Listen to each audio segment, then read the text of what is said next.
would it be wrong to term it as your spiritual journey? Because I do understand, like, at least a couple of decades ago, spirituality was always connected to religion, or people, and it was very much confined to people who were wearing saffron robes, or having long beards, and or who would spend time in solitude in Himalayas or something like that. But then spirituality is much more and beyond that.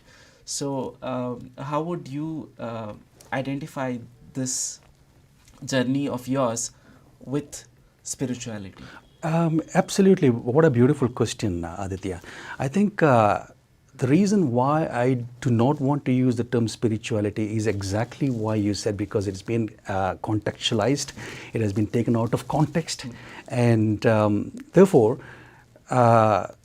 becoming aware of my conditioned behavior or the intellect, that's what I'm calling up, gives rise to the profound knowing, which I call the intelligence. And when you're able to get access to this intelligence or the profound knowing, there's a whole lot of happening, there's a whole lot of things happening, manifesting in your life. And this is similar to what a spiritual leader would convey in his own words.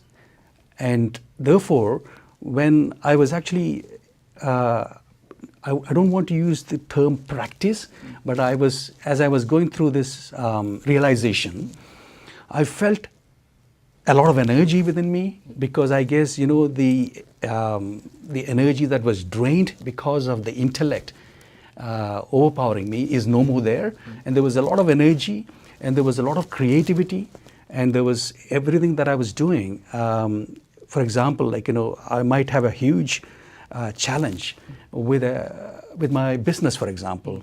And then when this realization comes in, and when I begin to stress about it, when the conditioned behavior comes in, then I look at it, and then what happened was that big challenge kind of dissolves by itself, and a solution comes on its own, and somebody comes in and gives me a solution and then walks away. So it's all about being conscious and being aware of it Being aware all of the it. time. Absolutely. How do you practice? No, coming back to, I'm sorry to use the word, but You can use it. You can use the word but spirituality. how do you practice this? How do you bring this on your every day-to-day life? This is absolutely, again, an interesting question, Aditya, which nobody asks, because people say I'm meditating, and they sit in a corner and meditate for about 10, 20 or 30 minutes. But then when you're out and about, they are confronted with the reality of chaos, confusion, anger, anxiety, and therefore it's easy for them to be pulled into that situation. So while you're sitting in a room and meditating, that peace and that tranquility that prevails in you is shattered as you get out.